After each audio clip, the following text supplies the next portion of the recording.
আসসালামু আলাইকুম। আমি মম হালিমা। সবাই কেমন আছেন? আলহামদুলিল্লাহ, আমরাও ভালো আছি। তো আজকের ব্লগটা এক কাপ চা দিয়ে শুরু করলাম। তারপর এই তো রান্নার কাজে লেগে পড়ব। এখানে হচ্ছে মাছ কেটে ধুয়ে সুন্দর করে রেখে দিয়েছি। আজ হচ্ছে রান্না করব বেগুন আলু দিয়ে, মাছ দিয়ে একটা তরকারি রান্না করব। এখানে বেগুন আলুটাও কেটে রেখেছি। তারপর এই তো মাছের ছোটো ছোটো মাছগুলা ঝোল করেছি টমেটো দিয়ে। এই তো আমার মাছগুলাও হয়ে গেছে, রান্না হয়ে গেছে। তারপরে এই তো আলু বেগুনের ঝোলটাও হয়ে গেছে। এখানে মাছ দিয়ে দিয়েছি, আর একটু জাল দিয়ে নামিয়ে নেব।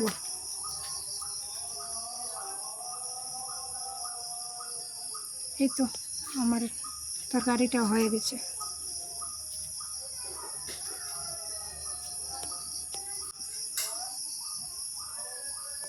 তারপর ছেলের স্কুলের টাইম হয়ে গেছে, ছেলেকেও খাইয়ে দিয়েছি।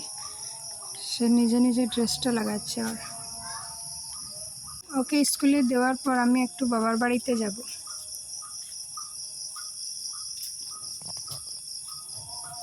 আমার মেয়ে ওখানে তার নানু বাড়িতে 2-3 দিন ধরে আছে। মেয়েকেও আনতে যাব, আর মাও একটু অসুস্থ, মাকেও দেখে আসবো। এই তো ছেলেকে দিয়ে আমিও রেডি হয়ে গেলাম বাবার বাড়িতে যাওয়ার জন্য।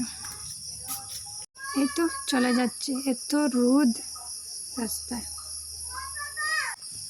তারপর হচ্ছে আরেকটা জায়গায় যাব বাবার বাড়ি থেকে, আমার মামাতো বোনের সাথে। আমার মাদ্রাসায় গিয়েছিলাম।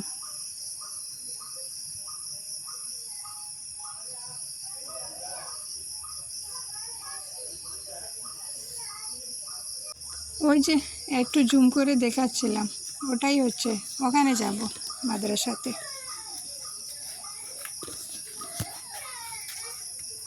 ওখানে যাওয়ার উদ্দেশ্য হলো আমার মামাতো বোন তার সার্টিফিকেট নিতে আসছে।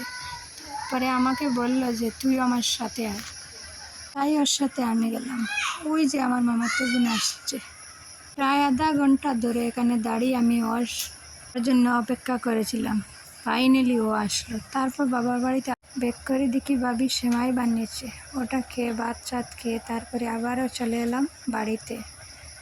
এসে এখানে শিমের বিচি লাগাচ্ছিলাম, মানে একটু বাউশ ক্ষেত করেছিলাম।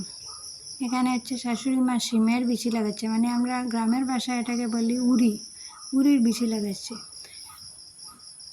তো আজকের ভিডিওটা এখানে শেষ করব। ভালো লাগলে একটা লাইক করবেন, আর এরকম ভিডিও দেখতে চাইলে আমার চ্যানেলটাকে সাবস্ক্রাইব করে রাখতে পারেন। আল্লাহ হাফিজ, আসসালামু আলাইকুম।